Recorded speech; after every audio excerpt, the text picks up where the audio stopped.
Buenas tardes México, soy Omar Harfuch y un día más vengo a informarles sobre un caso que sacudió las estructuras del poder. Hoy te revelo una noticia que la televisión y los noticieros te quieren ocultar. Y por más incómodo que sea, debo hacerles la siguiente pregunta: ¿hasta dónde llega el poder del narco dentro de la política? ¿Qué ocurre cuando el poder del narco deja de tocar la puerta y entra directamente a los pasillos donde se toman decisiones nacionales? Durante meses seguimos el rastro silencioso de transferencias imposibles de justificar, propiedades escondidas y movimientos que solo podían sostenerse desde muy arriba. Todo condujo a una residencia en el sur del país, una mansión que la inteligencia federal vinculaba con operadores financieros cercanos a un exfuncionario de alto nivel.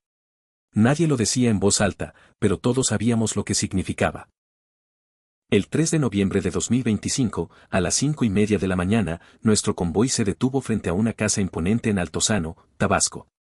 Drones en el aire, cámaras térmicas mostrando movimiento adentro y una orden judicial obtenida con urgencia. El nombre que aparecía en los registros heló a más de uno: Adán Augusto López. Di la instrucción de ingreso a las 5:45 de la mañana. Todo era silencio, tensión y precisión. Por dentro, el lujo era abrumador. Mármol, arte, muebles que costaban más que un salario anual. Pero nosotros no buscábamos riqueza, buscábamos la verdad. La encontramos detrás de un muro corredizo que escondía una biblioteca secreta. Allí, una bóveda recién abierta guardaba sobres de bancos internacionales y una libreta llena de códigos que coincidían con los utilizados por el cártel de Sinaloa para mapear rutas de trasiego. Era la primera pieza. Minutos después, especialistas en informática localizaron una computadora conectada a un servidor en Guadalajara, el mismo que ya habíamos detectado en una red de lavado conocida como Operación Frontera Azul. Entre los correos había nombres de empresarios sancionados por el Departamento del Tesoro y una carpeta etiquetada como Proyecto AA. El archivo que contenía, Operación Pacífico 22, revelaba un flujo de más de 90 millones de pesos movidos a través de empresas fachada en Panamá y Belice hasta aterrizar en una sociedad mexicana ligada a un prestanombre político. A las 6:40 hallaron un pasaporte diplomático y llaves con un grabado que nos llevó a una oficina privada donde, según reportes, se habían realizado reuniones con operadores de fentanilo. Las cámaras del fraccionamiento mostraban que, 2 semanas antes, un vehículo con placas de Sinaloa había permanecido horas frente al domicilio. Nada era casual. En la cocina, una segunda caja fuerte escondía relojes de colección, celulares encriptados y memorias USB con imágenes de muelles, reuniones clandestinas y mensajes vinculados a figuras clave del cártel de Sinaloa.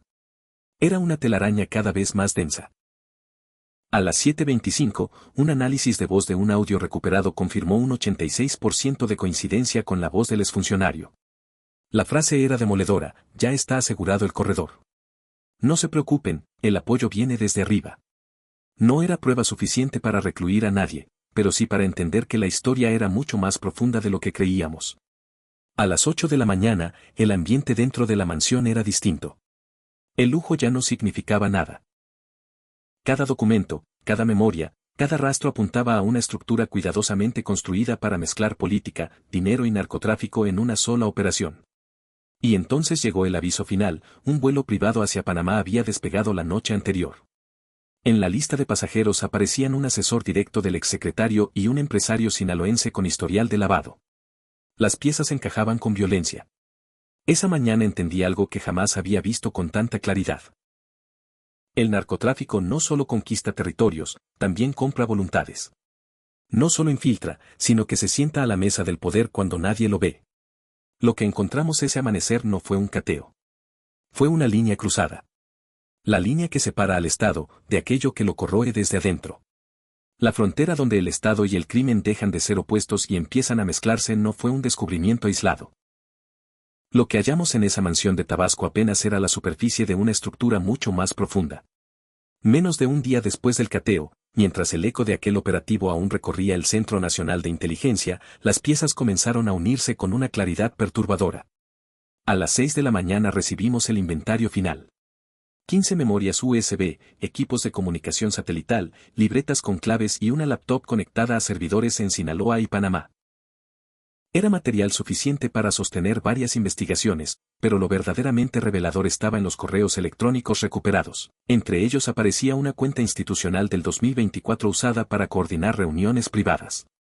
Uno de esos mensajes llevaba un asunto que heló la sala completa, Revisión Logística Mazatlán, 12 de marzo de 2024. El remitente era un asesor directamente ligado al exsecretario investigado. Ordené revisar las grabaciones recuperadas del sistema de vigilancia de la casa.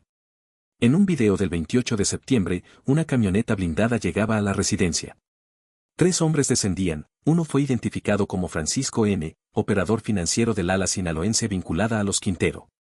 Permanecieron 2 horas en el lugar y, esa misma noche, el teléfono encriptado del exfuncionario realizó una llamada a Los Mochis. Las coincidencias eran demasiado precisas como para descartarlas. A las 7, los laboratorios descifraron parte del contenido de una USB marcada como proyecto. Un documento titulado Plan Pacífico describía, en apariencia, temas económicos. Pero al final, en letra pequeña, aparecían notas manuscritas que mencionaban rutas seguras por Sonora y Sinaloa, coordinación logística, intermediarios locales y las iniciales de figuras centrales del cártel de Sinaloa. Ya no se trataba de sospechas, eran vínculos directos. Minutos después, la Unidad de Inteligencia Financiera confirmó que varias empresas mencionadas en esos correos habían recibido contratos públicos por más de 700 millones de pesos. Los pagos, triangulados hacia cuentas en las Islas Caimán, se redistribuían luego a Estados Unidos, Panamá y Hong Kong. La arquitectura financiera era sofisticada, pero no lo suficiente como para ocultar quién había permitido su operación. A las 8:10 de la mañana convoqué al gabinete de seguridad. Las pruebas eran demoledoras, correos, videos, contratos, notas codificadas. Todo indicaba que desde una posición oficial se había proporcionado cobertura al dinero del fentanilo. No hablamos solo de omisión. Hablamos de participación. La confirmación final llegó a las 8:40, cuando los peritos hallaron algo que ningún informe previo había anticipado. Uno de los celulares incautados contenía una aplicación de mensajería interna llena de conversaciones cifradas. El usuario más activo era alguien identificado como MX. Entre los mensajes aparecían frases que desnudaban la operación completa: el embarque llega completo, necesitamos respaldo institucional. Los del norte ya confirmaron, el contacto en Hacienda nos da cobertura. El rastreo de la computadora dejó claro lo que nadie quería creer: esos mensajes salían desde un servidor alojado dentro de una dependencia federal en la Ciudad de México. A las 9:15 ordené asegurar todas las comunicaciones institucionales vinculadas al exfuncionario. En menos de una hora detectamos 8 cuentas activas conectadas repetidamente con dispositivos en Sinaloa, Tijuana y Hermosillo. Era una red paralela, diseñada para coordinar movimientos financieros entre funcionarios y operadores criminales. No era casualidad. Era un sistema. A las 10 de la mañana salimos hacia una segunda propiedad, esta vez en la costa de Paraíso, Tabasco. Un rancho de lujo con pista de aterrizaje privada y acceso directo al mar.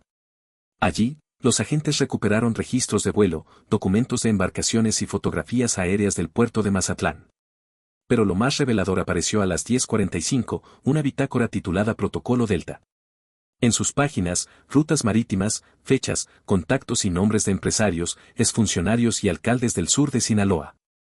La nota final era lapidaria: enero de 2024, primer embarque exitoso desde Topolobampo. A las 11:30 ya era imposible negarlo. No investigábamos solo un desvío de recursos, sino una estructura incrustada en el corazón político del sureste. La corrupción no estaba escondida. Vivía a plena luz, protegida por influencias que se creían intocables. Al mediodía sellamos el informe como ultra reservado. Sabíamos que lo que venía sería una tormenta. Pero también sabíamos que ya no había vuelta atrás. El amanecer del día siguiente, el 24 de octubre, trajo consigo el peso inevitable de las revelaciones. La Operación Pacífico había dejado de ser un caso financiero para convertirse en un mapa de fracturas dentro del Estado. Y en el centro de todas, el mismo nombre, Adán Augusto L.